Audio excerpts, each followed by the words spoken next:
kalau ada yang mau belanja ya silahkan saja.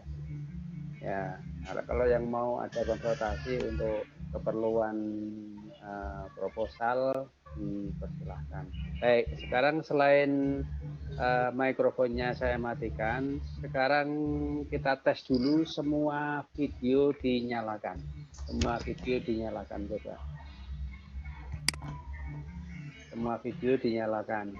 Nah, sudah nyala semua videonya.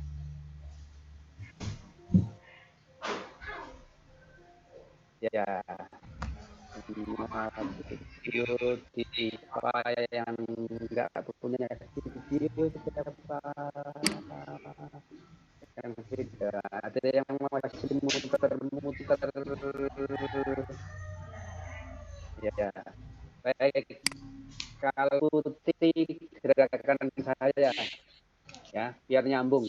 Apakah ini Bapak Ibu sudah menyambung di kelas atau belum? Silahkan ikuti gerakan saya.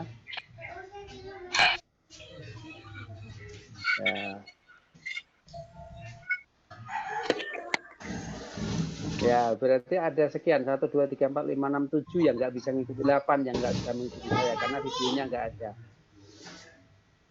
Nah, ini banyak sekarang yang videonya nggak ada, berarti belum nyambung ini. Ya, minimal ini ada 11 yang bisa mengikuti saya. Baik, Bapak Ibu, sekarang langkah berikutnya adalah semua video dimatikan. Semua video dimatikan. Biar tidak berat. Ya. Semua video dan audio dimatikan biar tidak berat ya. Sekarang gantian, semua video dan audio dimatikan. Ya. Video dan audio semua dimatikan. Sekarang gantian akan saya share materi yang sudah dipersiapkan oleh kelompok 5. Kelompok 5 ini Bu Srihari, Bu Erna, Pak Nur Rohim, Pak Sugiarto. Ini akan latihan presentasi sendiri dari situ atau saya operasikan? Operasikan Pak Nur. Okay. Kalau dari sini kalau mau latihan operasikan aja, Pak. Ya, biar bisa saya ajari. Itu ya. Itu kan ada di tombol-tombolnya itu kan ada gambar mikrofon, kemudian gambar video, kemudian ada tanda panah ke atas itu, yang isinya itu adalah slide share konten. Ya. Bu Ima Nur Ismawati, dimatikan saja videonya. Ya, di konten share konten itulah Ibu klik, tetapi PPT-nya dihidupkan dulu, dinyalakan dulu. Begitu share konten akan kelihatan mana yang akan disorot, itu langsung di-share di situ. Langsung kursornya dibawa ke situ, langsung klik share. Coba Bu Hari sekarang coba. Ya, Bu Hari dicoba.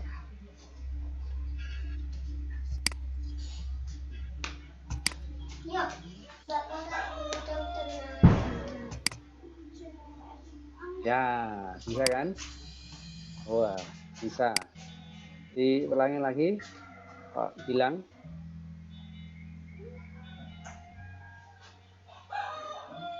Coba diulangi lagi, Bu. Oh, hilang dari sini. Belum muncul, Bu. Nah, coba. Oh, ya, betul, sudah. Sekarang tinggal Ibu operasikan dari situ, klik ini, tapi kursornya jangan ditaruh di situ, dikeluarkan dulu. Nah, ini kan masih di dalam PPT. Nah, betul. Tinggal kalau mau di full screen, tinggal tanda mangkok itu yang slideshow itu, yang bawah, yang di PPT. Nah, itu. Oke. Tinggal tombol panah naik atau panah turun atau pakai mouse ya bisa. Silahkan Bu kalau begitu. Saya hidupkan dari mikrofonnya Bu Hari. Satu aja, yang lainnya dimatikan dulu. Monggo Bu, silahkan. Iya, sudah terdengar Bapak sudah? Ibu? Sudah terdengar Ya. dan jelas sekali dan PowerPoint-nya juga sudah kelihatan. Ya, Assalamualaikum warahmatullahi wabarakatuh. Waalaikumsalam. Yang kami hormati Bapak Dr. Nur Alis, Magister Manajemen, dan yang saya sayangi teman-teman kelas 2C, izinkan saya dari kelompok 5 mempresentasikan topik yang keenam, yaitu metode penelitian dan pengembangan atau research and development, yang disusun oleh saya sendiri, Sri Hari, kemudian Bu Erna Kusumaningrum, Pak Nur Rohim, dan Pak Sugiarto. Metode penelitian dan pengembangan atau yang dikenal research and development menurut Sugiono merupakan metode penelitian yang digunakan untuk menghasilkan produk tertentu dan menguji keefektifan produk tertentu. Jadi ada 2 poin yang perlu digarisbawahi, untuk menghasilkan produk tertentu dan menguji keefektifan produk tertentu. Kemudian, menurut Borg and Gall, metode penelitian dan pengembangan atau research and development adalah metode penelitian yang mengembangkan suatu produk pendidikan. Metode penelitian dan pengembangan di dalam dunia pendidikan merupakan metode penelitian yang digunakan untuk mengembangkan atau memvalidasi produk-produk yang digunakan dalam pendidikan dan pembelajaran. Untuk dapat menghasilkan produk tertentu, digunakan penelitian yang bersifat analisis kebutuhan dan untuk menguji keefektifan produk. Langkah-langkah untuk research and development, yang pertama harus kita tentukan dulu potensi dan masalah, kemudian langkah selanjutnya dilakukan pengumpulan data, kemudian dibuat desain produk, validasi desain produk, kemudian ada revisi desain, setelah direvisi baru kita uji coba produk. Setelah diuji coba produk, dilakukan revisi lagi. Kemudian setelah dilakukan revisi produk, maka dilakukan uji coba pemakaian produk. Uji coba pemakaian produk ini tidak langsung berakhir, tetapi masih ada revisi produk, kemudian baru kita berani melakukan produksi massal. Menurut Borg dan Gall, langkah-langkah penelitian yang pertama, research and information collecting, kemudian yang kedua planning, yang ketiga develop preliminary form of product, kemudian langkah yang keempat preliminary field testing, kemudian langkah kelima main product revision, yang keenam main field testing, langkah ketujuh operational product revision, yang kedelapan operational field testing, yang ke-9 final product revision, dan yang ke-10 dissemination and implementation. Sistematika laporan penelitian dan pengembangan atau R&D, yang pertama halaman judul, kemudian abstrak, yang ketiga pengantar, yang keempat daftar isi, kemudian daftar gambar, daftar tabel. Bab 1 berisi pendahuluan yang terdiri dari latar belakang masalah, rumusan masalah, kemudian tujuan, manfaat dari disusunnya masalah tersebut. Kemudian bab 2 berisi landasan teori, kerangka berpikir, dan pengajuan hipotesis.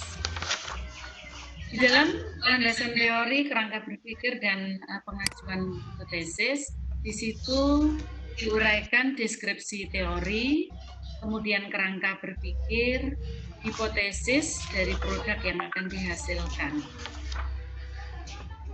Kemudian berikutnya prosedur penelitian.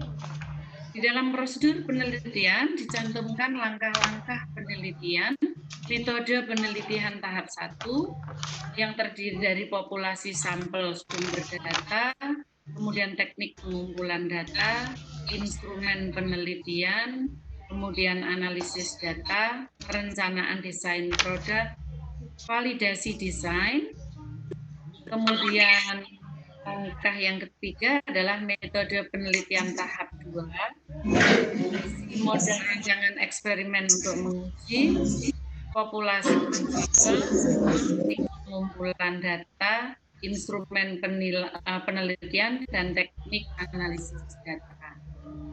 Bab 4, hasil penelitian dan pembahasan. Di dalam bab ini diuraikan desain awal produk yang berisi gambar dan penjelasan, kemudian hasil pengujian pertama, kemudian yang ketiga revisi produk yang berisi gambar setelah direvisi dan penjelasannya, kemudian yang keempat hasil pengujian tahap kedua, dan yang kelima revisi produk yang berisi gambar setelah direvisi disertai penjelasannya. Yang keenam, pengujian tahap ketiga apabila diperlukan. Kemudian penyempurnaan produk, ini gambar terakhir dan penjelasannya. Kemudian yang terakhir, pembahasan produk. Bab 5, kesimpulan dan saran penggunaan produk. Yang di bab 5 ini adalah berisi kesimpulan, saran penggunaan. Kemudian yang terakhir daftar pustaka, kemudian ada lampiran-lampiran instrumen, lampiran data, lampiran produk yang dihasilkan berikut penjelasannya. Ada beberapa contoh judul penelitian dengan menggunakan metode R&D. Ini kita ambil beberapa, diantaranya menurut buku yang ditulis Prof. Sugiono. Yang pertama, pengembangan pola pembelajaran teknologi untuk anak-anak cacat. Kemudian judul yang lainnya, pengembangan sistem pembelajaran matematika yang menyenangkan peserta didik, pola pengembangan pembelajaran fisika berbasis lingkungan tempat tinggal, pengembangan model pembelajaran berbasis kurikulum muatan lokal untuk pembelajaran fisika. Demikian Bapak Ibu dan Pak Nur untuk paparan dari kelompok 5. Mohon masukan dan saran dari teman-teman serta koreksi dan penguatan dari Bapak Nurholis. Sekian, Assalamualaikum warahmatullahi wabarakatuh. Baik, terima kasih Bu Hari dan kelompok 5 yang sudah presentasi. Ini ada satu yang belum hadir, yaitu Bu Ida Zulaiha. Sampai sekarang Bu Ida Zulaiha belum hadir, mungkin masih kesulitan nyari sinyal mungkin, atau kuotanya habis. Maka dari presentasi ini kita buka untuk tanya jawab. Ini terutama juga bagi mahasiswa yang merencanakan untuk melakukan penelitian dengan pendekatan penelitian dan pengembangan atau research and development, karena di sini tadi detail ya, langkah-langkahnya sudah disampaikan semua, bahkan laporan penelitiannya sudah diberikan semua. Itu yang pengantarnya. Silahkan bisa langsung chat atau hidupkan mikrofon. Kalau videonya nggak usah, karena kalau videonya dihidupkan juga nanti terlalu berat, membuat kelasnya tidak kondusif. Kelompok 5, Bu Erna, Pak Rohim, dan Pak Duarto bisa juga membantu untuk menjawab pertanyaan-pertanyaan yang akan muncul. Silakan dihidupkan mic-nya bagi yang mau bertanya. Bu Ida Zulaiha sudah masuk ini, baru aja. Ya, baru dapat sinyal Bu Ida. Oh, belum bisa komunikasi. Silahkan yang mau bertanya, dihidupkan mic-nya atau raise hand atau di chat. Di chat belum ada yang. Bu Hari coba dibawa ke langkah-langkah penelitian Oh ini Pak Budi yang mau tanya. Oh ya, dibawa ke slide 6 itu Bapak. Ini ya Pak ya. Betul. Silakan Pak Budi, dilanjutkan pertanyaannya. Baru nulis di chat Pak Budi. Ya, iya Pak. Assalamualaikum warahmatullahi wabarakatuh. Waalaikumsalam warahmatullahi wabarakatuh. Ini Pak, saya sebagai guru olahraga mengajar di SMP 1 Demak. Itu juga. Kemudian beberapa waktu yang lalu saya itu berkunjung ke SMP Negeri di Wedung. Nah, itu setelah saya melihat kondisi sekolah di sana, itu ternyata kan lingkungannya itu di dekat laut persisnya itu. Untuk membuat lapangan voli atau apa itu cukup susah di sana. Nah, terus seandainya nanti ada penelitian yang kaitannya dengan memanfaatkan kondisi di sana. Salah satu contoh adalah dayung. Mengapa dayung itu di dalam itu tidak diajarkan di SMP, itu tidak diajarkan. Bagaimana kalau ada saya misalkan meneliti di sana dengan kondisi di daerah Wedung yang banyak airnya, sehingga banyak airnya itu bisa menciptakan nanti tim dayung yang bisa mewakili Kabupaten Demak. Di Demak itu di Demak itu sudah ada, tapi hanya ada di kota. Sementara di sana itu potensi, saya yakin kemungkinan anak-anak di sana itu lebih bisa. Nah, yang sudah ada di kota itu hanya beberapa saja yang anaknya itu dari pinggiran-pinggiran seperti itu. Nah, bagaimana, apakah hilang Pak? Ya, hilang. Apakah nanti penelitian yang saya lakukan itu termasuk judulnya apa Pak? Judul saya Pak, misalkan seperti ini di pengaruh kepemimpinan, pengaruh misalkan ini. Pak Budi mau menggunakan research and development atau kuantitatif? Ini kalau saya memakai penelitian itu termasuk di research and development atau hanya masuk di PTK kalau itu, yang disampaikan tadi berarti itu sudah kuantitatif. Kalau pengaruh ini terhadap ini, pengaruh ini terhadap ini, dan ini terhadap ini, jelas itu kuantitatif. Kalau itu Pak, maksud saya gini, penelitian saya itu ingin memanfaatkan di sana karena kan di sana hanya ada air, sementara untuk olahraga yang lain itu tidak ada, sehingga dari sana itu semua guru yang ada di gedung itu membuat pembelajaran yang kaitannya dengan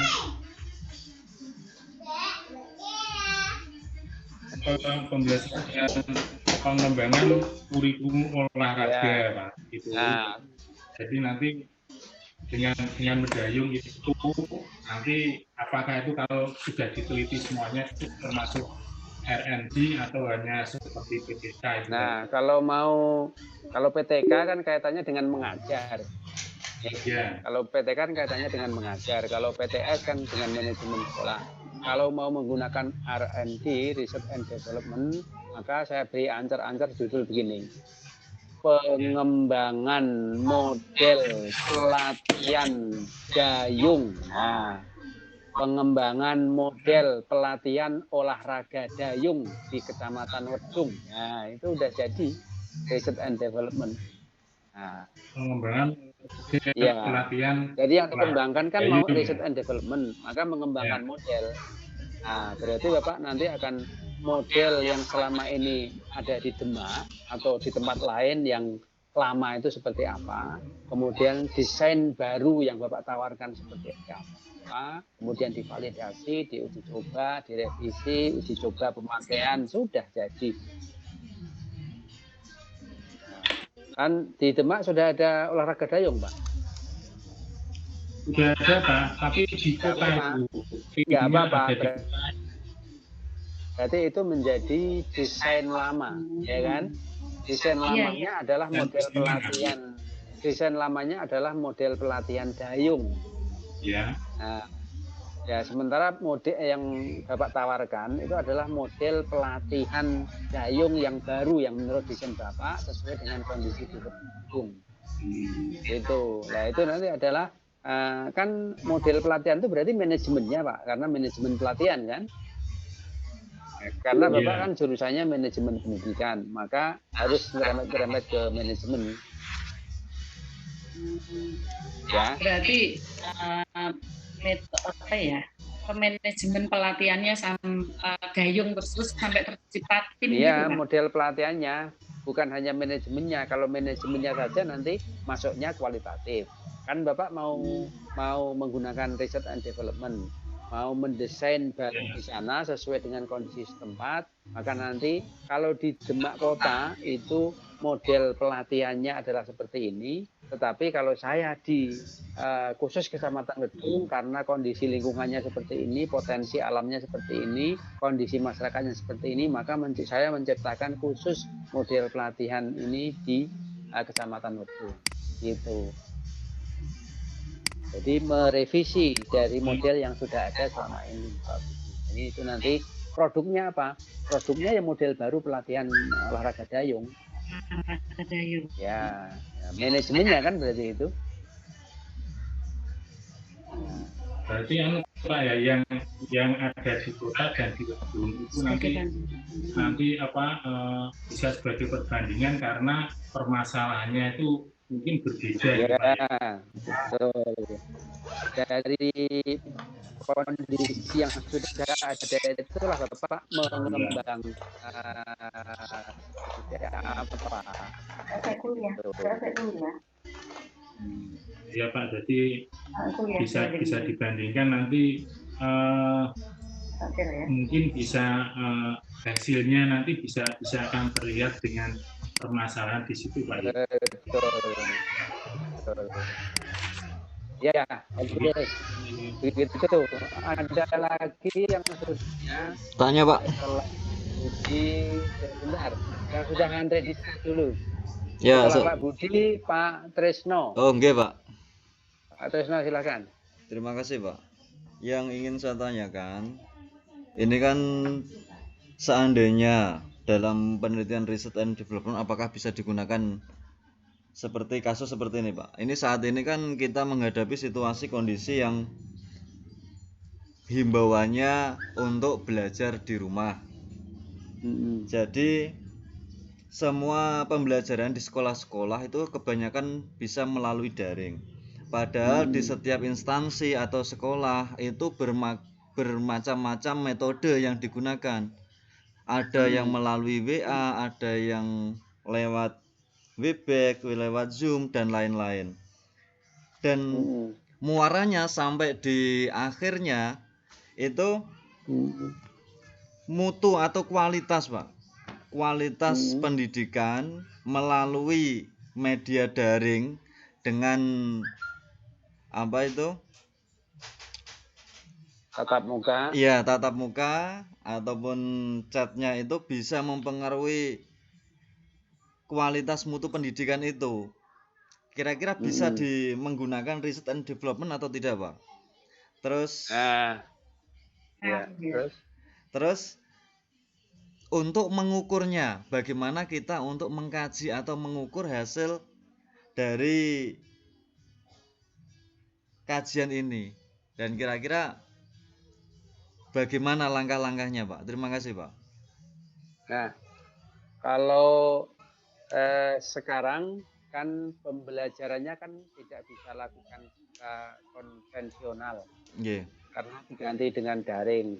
Makanya Bapak bisa mengembangkan model, jadi bukan model pembelajaran ya. Kalau model pembelajaran bukan jatah Bapak. Karena Oke. model pembelajaran nanti punyanya teknologi pembelajaran atau teknologi pendidikan.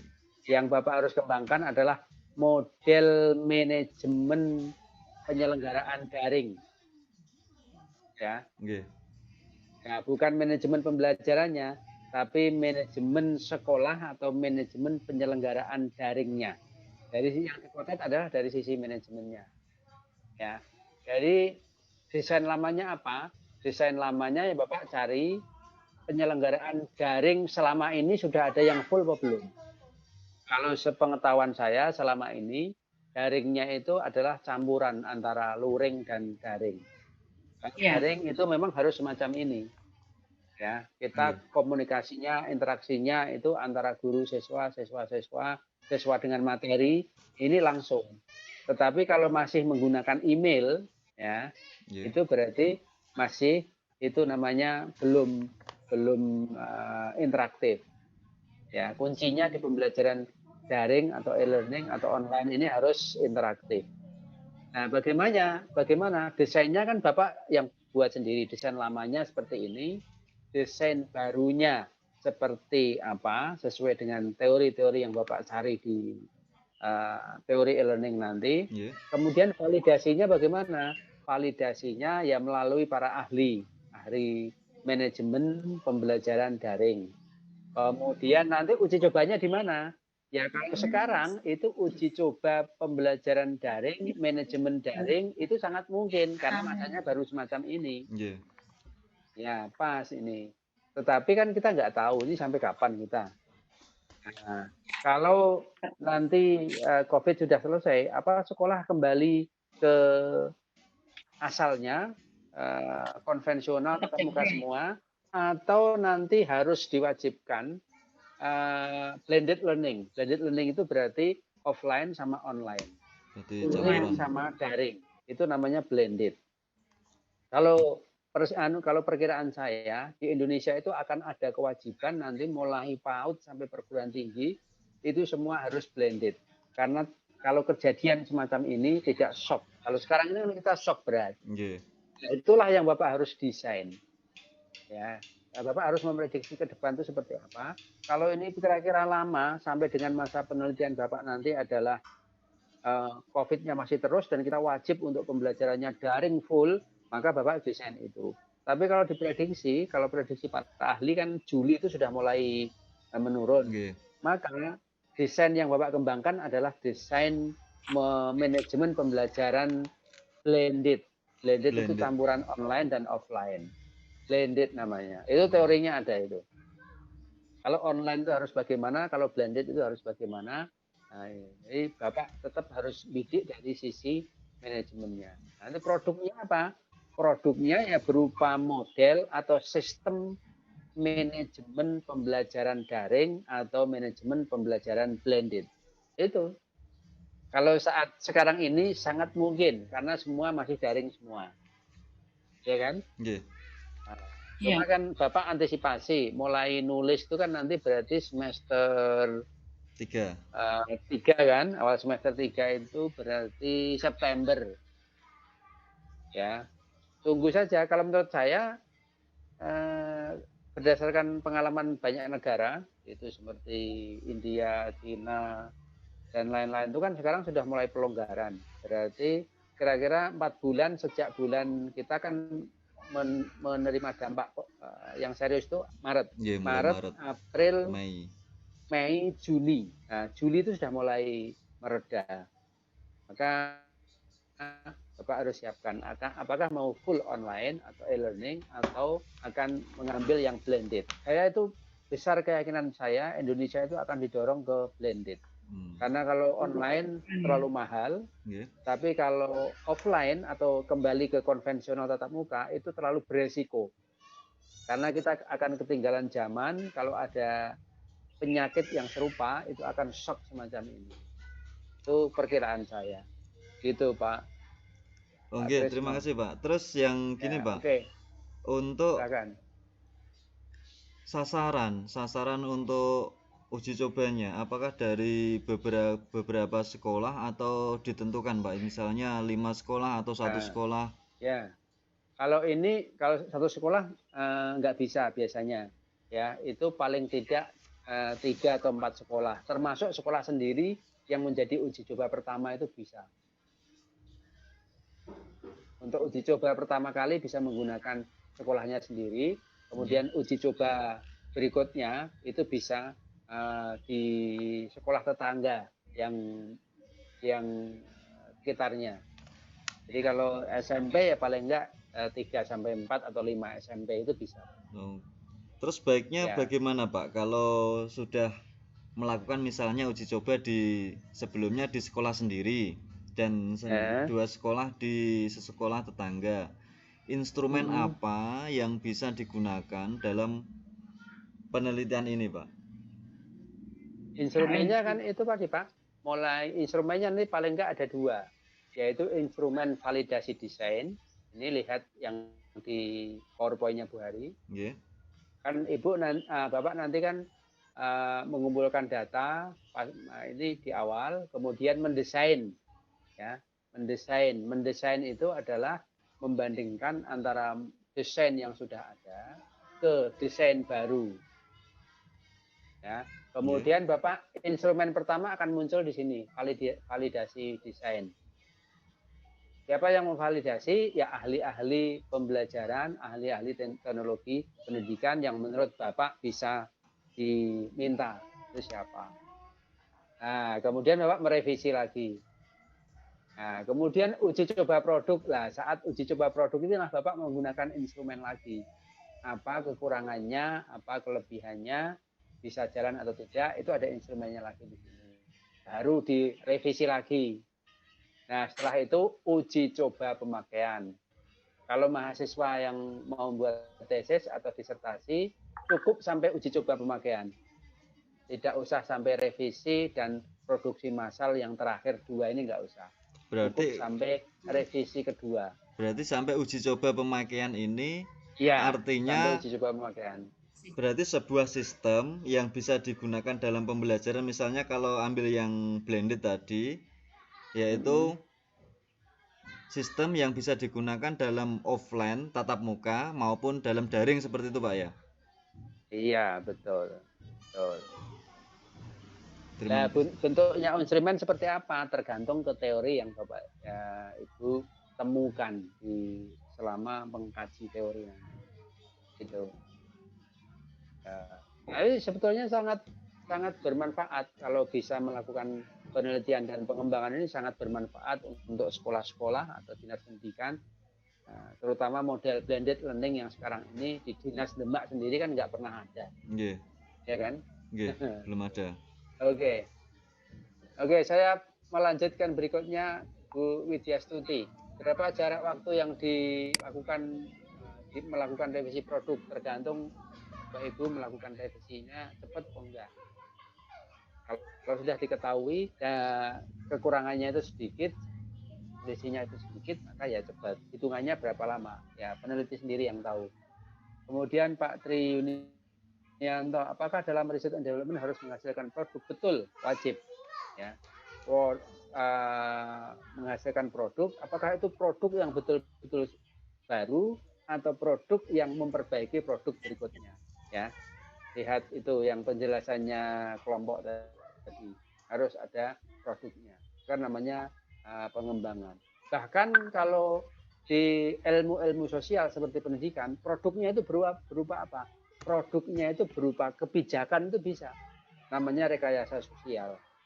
Misalnya saya mendampingi Dinas Pendidikan Demak untuk membuat kebijakan semua sekolah wajib menyelenggarakan e-learning yang efektif. Nah, itu saya menggunakan research and development. Nanti hasilnya berupa apa? Berupa kebijakan. Nah, itu bisa. Karena itu adalah rekayasa sosial, itu produknya antara lain juga peraturan atau perda atau pergub atau apa, itu juga produk.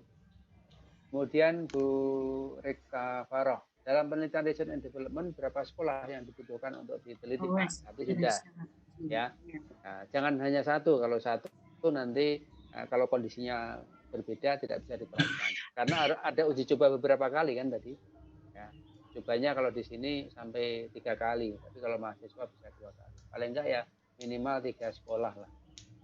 Kalau 5 dalam rangka penelitian proses akhir produksi massal artinya apa dicetak banyak. Enggak, kan enggak bisa produksi massal. Kalau mahasiswa cukup uji coba pemakaian. Kalau produksi massal itu artinya siap untuk dijual. Kalau diproduksi massal nggak dijual, rugi yang membuat. Ya. Maka uji coba pemakaian ini, kalau sudah uji coba pemakaian, itu sudah dinyatakan lulus. Kalau pengen produk massal, ini harus menggandeng dunia bisnis. Anak sapa level. Pak Nur. Oke.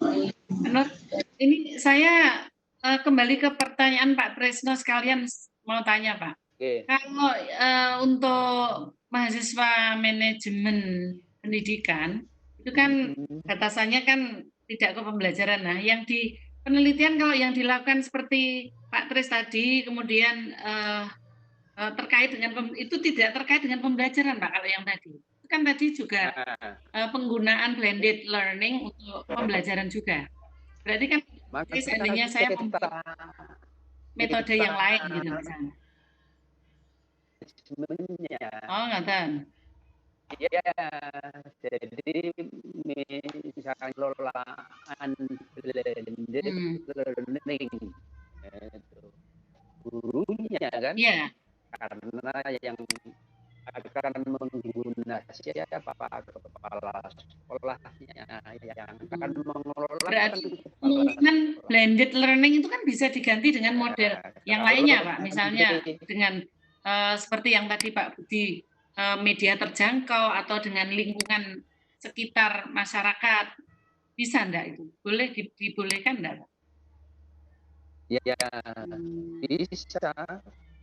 Tapi fokusnya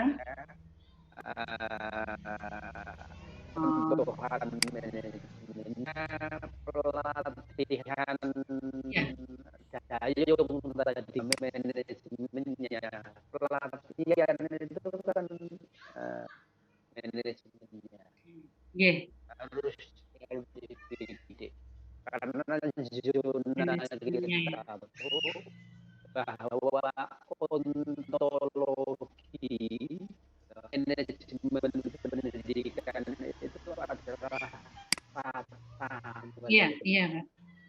Kalau keluar dari situ ya prodi teknologi pendidikan kan Patri apakah ini beberapa sekolah sudah tadi kalau 5 warnanya mantul apa itu warnanya Pak Nurafid yang tanya lagi. Oke, enggak ada ya. Baik, kalau begitu ini terima kasih dari dikeluarkan dari terkonnya materi tapi sudah diwakili oleh kelompok mungkin tambahan dari saya. Sekarang saya lanjutkan di kelompok 6 apakah bisa share konten dari Pak? Iya Bapak. Bisa langsung share konten dari situ. Ini silahkan dikeluarkan, diklik ya sudah. Subhan langsung ke share konten yang tanda panah ke atas itu ya Pak. PowerPoint-nya Pak Subhan dimunculkan dulu di layarnya desktop-nya Pak Subhan. Kemudian klik yang nomor 3 dari kiri ada panah itu yang di Webex yaitu share konten judulnya. Setelah diklik yang nomor 3 dari kiri itu, kemudian kursornya dibawa ke konten mana yang Bapak akan share. Ini masih proses Bapak ini. Ya, enggak apa-apa. Biar bisa mengoperasikan sendiri. Nanti lama-lama kan bisa jadi host sendiri. Gratis ini, sampai ratusan tuh gratis Pak. Ini kalau mau pembelajaran pakai ini gratis. Kalau Bagaimana Zoom kan Bapak? sering bahaya itu. Bagaimana Bapak? Ya? Sudah terlihat ya Pak? Sudah Pak, silakan. Sekarang langsung Pak Subhan dan kawan-kawan. Ya. Untuk mengoperasikannya berarti Tinggal tanda saja. ada tanda panah naik turun itu atau klik sesuai dengan mouse-nya Bapak.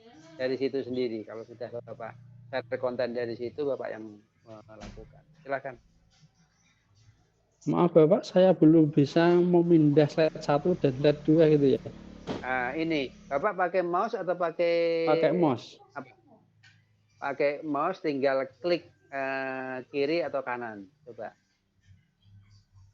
Biasanya Bapak kanan kelihatannya.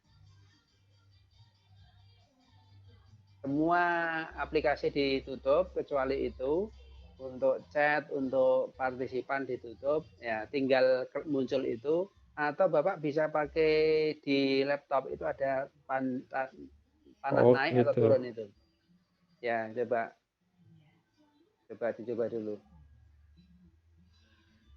Saya pakai yang di laptop tanda panah turun belum bisa Bapak. Bisa. Kalau gitu pakai ini, pakai mouse. Tinggal klik kiri atau kanan. Yang biasanya Bapak pakai apa? Biasanya kiri ya. Belum mau Bapak ini. Belum mau ya. Oke, kalau belum mau dimatikan lagi, akan coba saya bantu dari sini. Iya Pak. Di share konten tadi di stop. Itu kan ada merah itu, di share konten kemudian stop, maka akan saya ambil alih dari sini.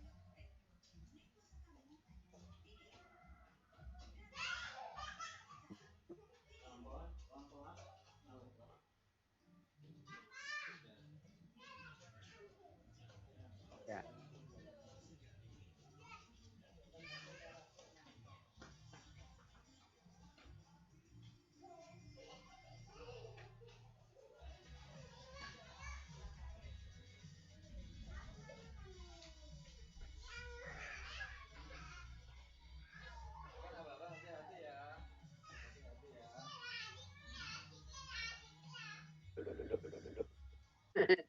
Jaringan klik anunya.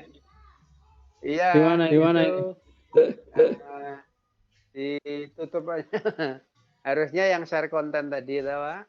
Share konten tadi, yang itu kan tandanya merah waktu share konten itu. Ini ditinggal dulu, tinggal dulu aja. Aduh. Ya, ini masih share konten ya? Apa sudah enggak ini? Ini sudah enggak kayaknya. Saya gantian, yang saya share dari sini.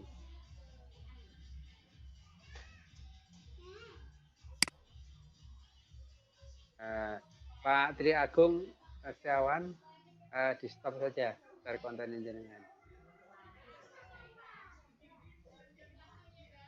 Pak Tri Agung Setiawan, jenengan itu ngambil share konten. Jadi apa mau presentasi jenengan? Pak Agung? Ya. Jenengan mau presentasi? Enggak. Nah ini jenengan ngambil jatah presentasi itu. Kelihatan tuh. Tri Agung Setiawan is starting to share content. Jenengan ngeklik. Jenengan ngambil layar kelas. Diklik yang share content itu merah, terus stop.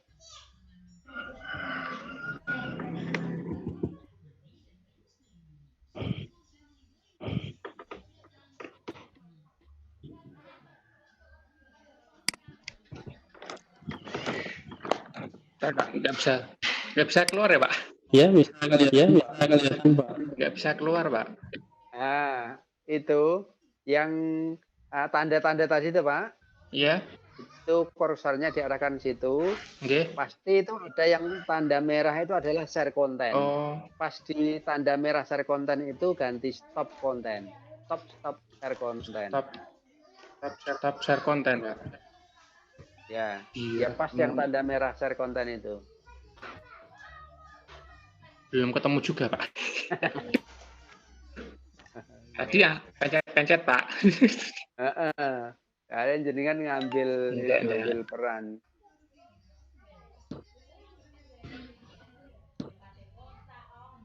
Itu nggak bisa keluar ya, Pak. Dihilangkan pulsa. Ya. Yang tanda merahnya apa jenengan? Tanda merah cuman video sama silang ya, Pak? Oh, sudah sekarang nih. Sudah kayaknya, Pak. Sudah belum, Pak? Oh, sekarang gantian. Ini yang punya saya. Oh, ganti ya. Pak Trisno sekarang. Gantian Pak Trisno. Waduh. Ini mau saya stop, Pak. Maaf, Pak. Mau saya stop ini, Pak. Ya, sama aja.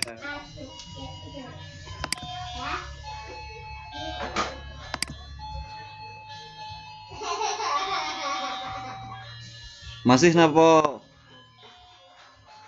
Sambung Nah, Pak? udah saya ambil alih sekarang. Oh, nggih, terima kasih, Pak. Sudah saya ambil alih. Oke. Silakan Pak Subhan. Ya Pak, terima Dilanjutkan, kasih. saya bantu operasikan dari sini. Ya Pak, makasih. Assalamualaikum warahmatullahi wabarakatuh. Waalaikumsalam warahmatullahi wabarakatuh. Yang kami hormati Bapak Dr. Nurholis MM selaku pengampu mata kuliah metodologi penelitian di kelas 2C Demak. Saya mewakili teman-teman yang sudah bekerja sama, yaitu ingin mempresentasikan bahan kajian langkah-langkah penelitian campuran mix method. Ini sebelumnya mohon maaf Pak bila ada pengucapan kata karena bukan jebolan bahasa Inggris itu Bu Hari dan lainnya. Konkuren dan sekuensial. Adapun Ya. kelompok kami terdiri dari yang pertama Bu Beni Susana, kemudian ada Bu Ari Wijayanti, kemudian Bu Nurul Fajriah, dan saya sendiri Subhan. Lanjut Bapak.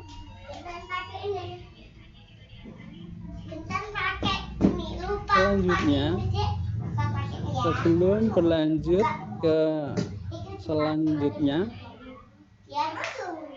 saya ingin memaparkan pengertian mix method atau metodologi penelitian campuran.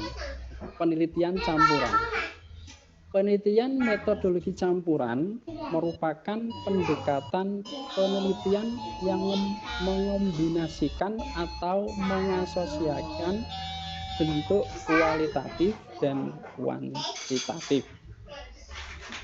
Pendekatan penelitian ini lebih kompleks, tidak sekedar mengumpulkan dan menganalisis dua jenis data, daripada melibatkan fungsi dari dua pendekatan penelitian tersebut secara kolektif, sehingga kekuatan penelitian ini secara keseluruhan lebih besar ketimbang penelitian kualitatif dan kuantitatif.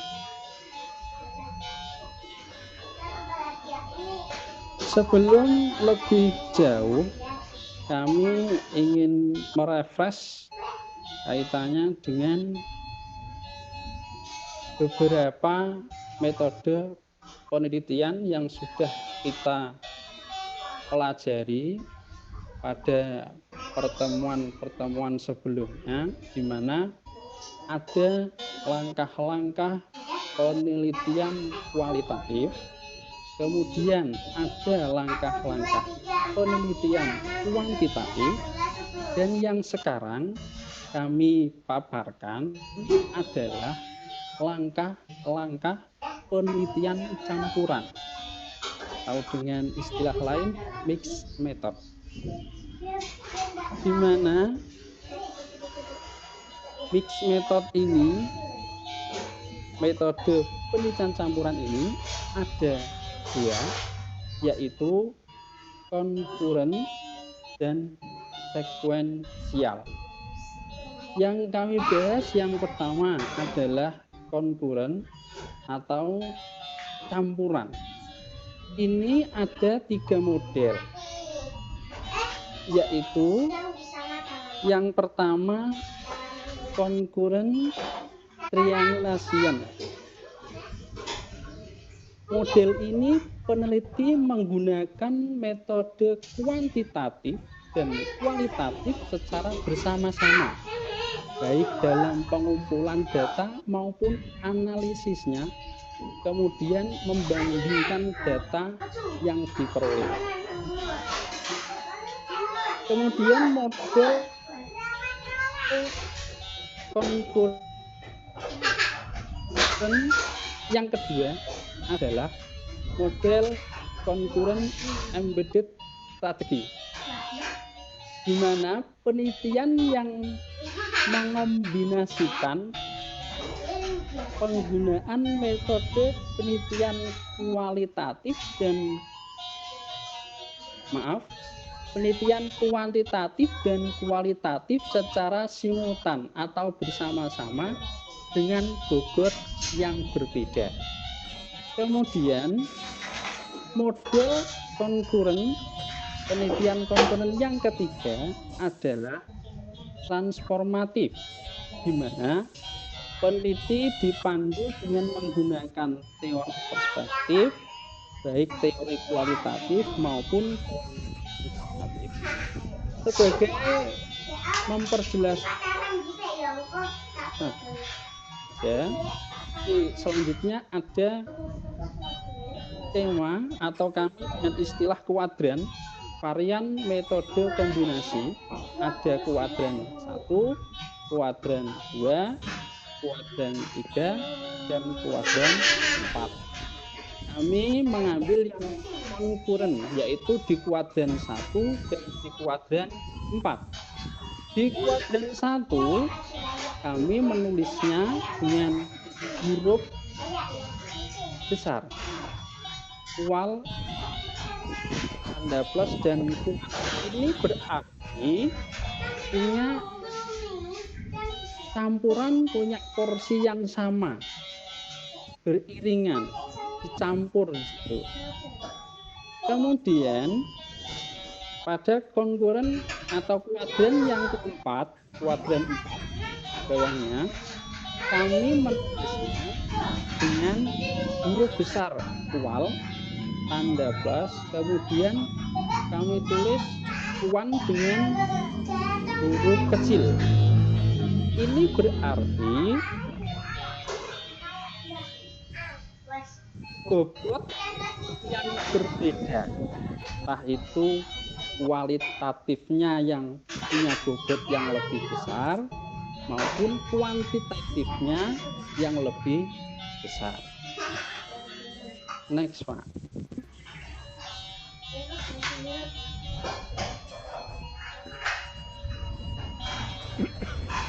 Kemudian di metode penelitian campuran, model yang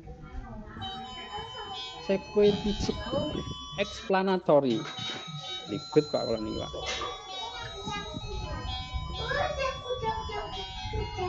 Maksudnya adalah Pak Giarto, tolong dimatikan ini. Maksudnya adalah pertama, peneliti menggunakan metode kuantitatif. Terus dilanjutkan yang kedua, yaitu menggunakan penelitian kualitatif. Maksudnya, penelitian yang melakukan pengumpulan data dan analisis data kuantitatif itu tahap yang pertama, dan diikuti dengan pengumpulan dan analisis data kualitatif pada tahap yang kedua. Nah, tujuannya apa? Guna memperkuat hasil penelitian kuantitatif yang dilakukan pada tahap pertama tadi. Itu di mana langkah-langkah penelitian model ini yaitu awali dengan masalah, kemudian landasan teori dan hipotesis, pengumpulan data dan analisis data kuantitatif, kemudian hasil pengujian hipotesis. Metode kualitatif untuk membuktikan, memperdalam dan memperluas data kuantitatif, yaitu penentuan sumber data, pengumpulan dan analisis data kualitatif, analisis data kuantitatif dan kualitatif, kemudian kesimpulan dan saran. Lanjut, Bapak.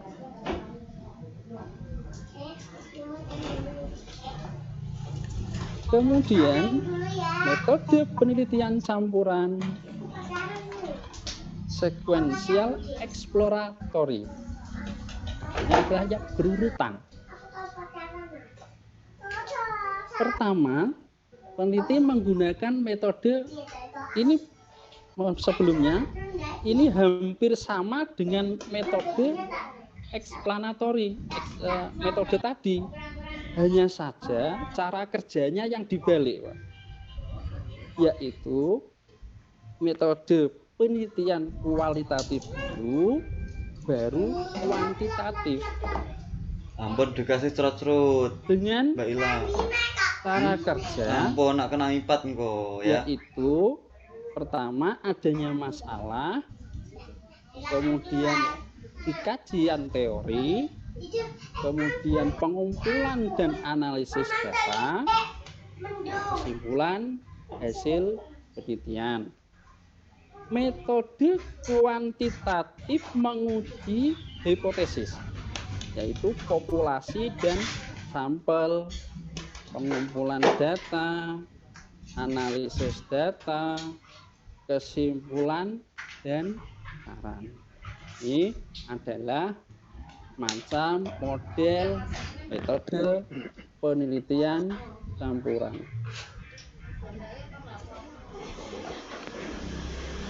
Demikian, terima kasih. Mohon petunjuk arahan, banyak kekurangan dari kelompok kami. Demikian, Bapak.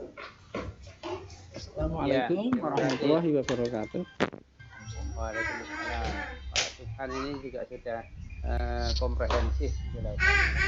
Silakan Ibu yang terutama yang tertarik untuk campuran menggunakan yang areng itu yang bersamaan kuantitatif kualitatif peduli di sekolah dibahas bersama-sama. Tidak peduli itu kuantitatif atau kualitatif. Kemudian yang kedua adalah yang sekuensial Ampun ditutup kuantitatif dulu atau kita kualitatif. Hanya itu sebetulnya kalau campuran ini. Kalau di awal tadi ini bisa lebih dapat dipercaya karena menggabungkan dua metode yang berbeda daripada kuantitatif saja itu yang selalu percaya kepada angka-angka, kemudian atau daripada kualitatif saja yang selalu percaya kepada pernyataan, dokumen dan hasil wawancara. Maka untuk menjembatani kekurangan masing-masing metode ini maka ada yang namanya mix atau campuran. Ya. Kalau langkah-langkahnya itu sebenarnya sama persis dan kuantitatif atau kualitatif. Nah ini cara pengolahannya. Begitu, Bapak-Ibu silakan.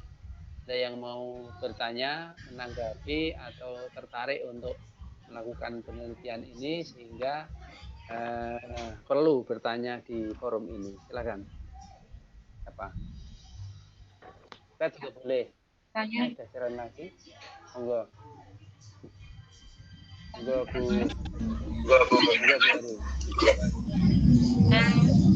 Benar? Tadi misalnya di dalam penelitian tadi R&D, kemudian waktu kita sudah menemukan potensi dan masalah, kemudian kan kita mengumpulkan informasi. Nah, pada saat kita mengumpulkan informasi, kita kan menggunakan metode pengumpulan data dengan kuantitatif. Apakah ini bisa disebut sebagai mixed method atau tidak, Pak Nantunun? Kalau umumnya yang disebut mixed method itu adalah campuran kuantitatif kualitatif. Nah, kalau yang R&D kemudian penelitian kebijakan itu umumnya yang digunakan itu adalah kualitatif. Jadi yang disebut mix itu dari berbagai buku-buku penelitian itu mix itu maksudnya adalah mix antara kuantitatif Dan dan kualitatif. Oh iya. karena masing-masing itu dipandang ada kekurangannya sehingga kekurangan dari kuantitatif dan kualitatif itu bisa saling diisi. Oh iya. Nah, tapi kalau R&D kemudian kebijakan Ya. itu kebanyakan dia kalau mau menggunakan itu adalah banyak yang menggunakan kualitatif. Iya. Matur nuwun Pak Nur. Gitu. Monggo silakan yang lain.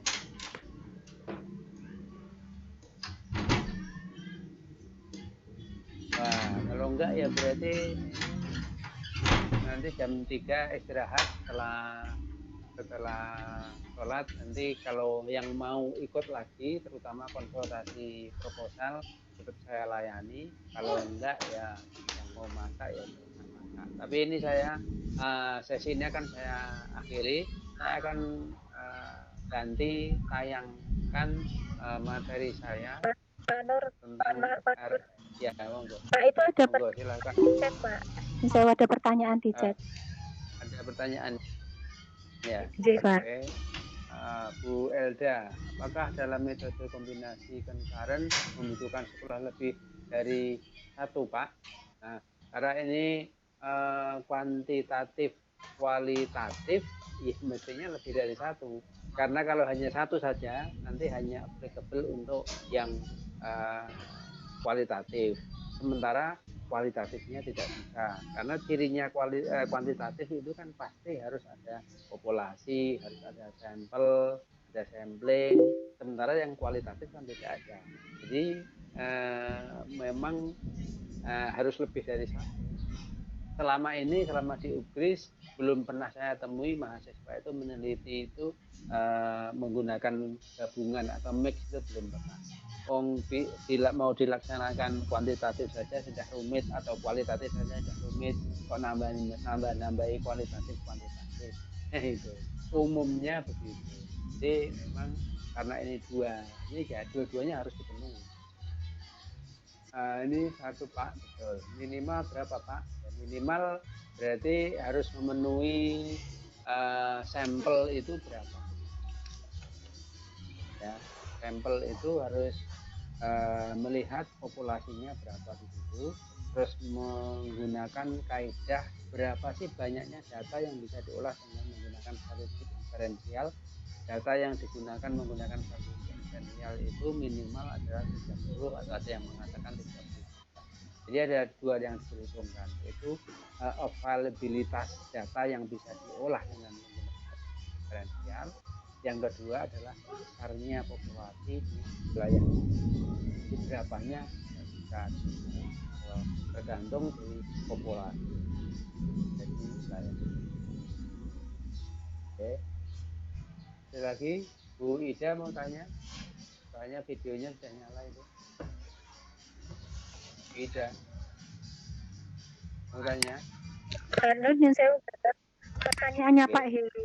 Untuk pertanyaan Pak Heru itu apa kuantitatif itu juga harus ada 3 variabel nanti Pak? Matur nuwun. Di mana? Pertanyaannya di mana? Di atas yang ada tadi Pak. Oh, tidak.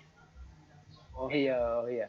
Variabel yang digunakan apa tetap mengacu ke kuantitatif 3 variabel. Sebentar, 3 variabel. Kalau dalam benak saya, iya harus ada 3 variabel karena harus memenuhi 3 kaidah terutama di S2 MP UGRIS kan minimal harus 3 variabel 2 Kalau saran saya jangan ambil repot yang mixed method ini, salah satu saja. Tidak ingin mempersulit diri sendiri. Ya begitu. Bapak Ibu? Cukup? Oke, saya akan coba share